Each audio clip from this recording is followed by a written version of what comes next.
Heath was Prime Minister, Nixon was in the White House. The spacecraft was designed to last just 3 years. Its first hurdle, the hazardous asteroid belt, where it managed to avoid colliding with boulders. 21 months after launch, it reached Jupiter, sending back the first close-up pictures of the planet. 10 years later, it passed the orbit of Neptune.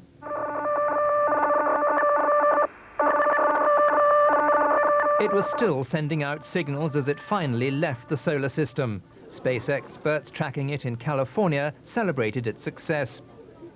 Now, 14 years on from then, scientists at Mission Control say only one of its 11 instruments is still working. Its feeble signal takes 9 hours to reach Earth, and it costs too much to keep it going, so the scientists have finally switched it off. No more data. End of mission. A great deal that is most interesting in our solar system was beyond our reach until Pioneer 10 showed us the way.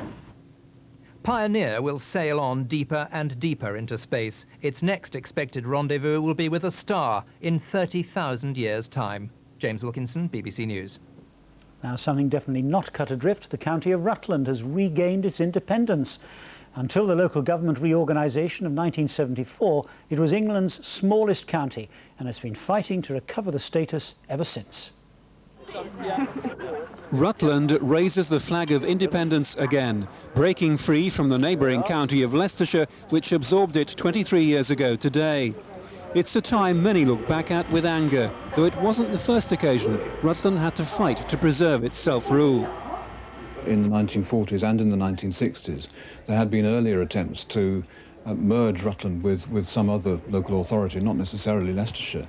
And in the 1960s, in particular, a very vigorous campaign was fought, led by Sir Kenneth Ruddle and others, and they won it with great celebration, great jubilation.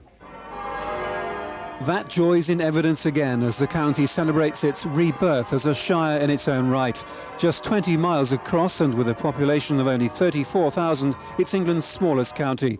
It keeps its traditions alive, including the custom that any peer of the realm passing through Oakham for the first time must forfeit a horseshoe, the county's main emblem.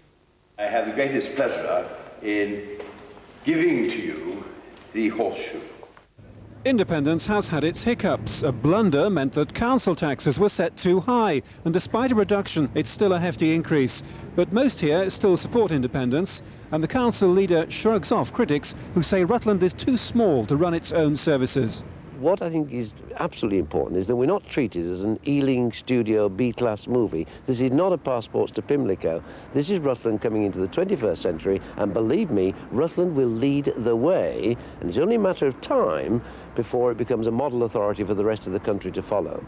Rutland is hoping it can live up to its motto, so much in so little. Welcome to Rutland County! John Andrew, BBC News, Rutland. The main news again tonight. Sleaze has dominated the agenda as the election campaign proper gets underway. John Major said if MPs misbehaved, they should be dealt with, but he would not go along with a witch hunt. The Labour leader said Mr Major's position proved his weak leadership. And the Liberal Democrats have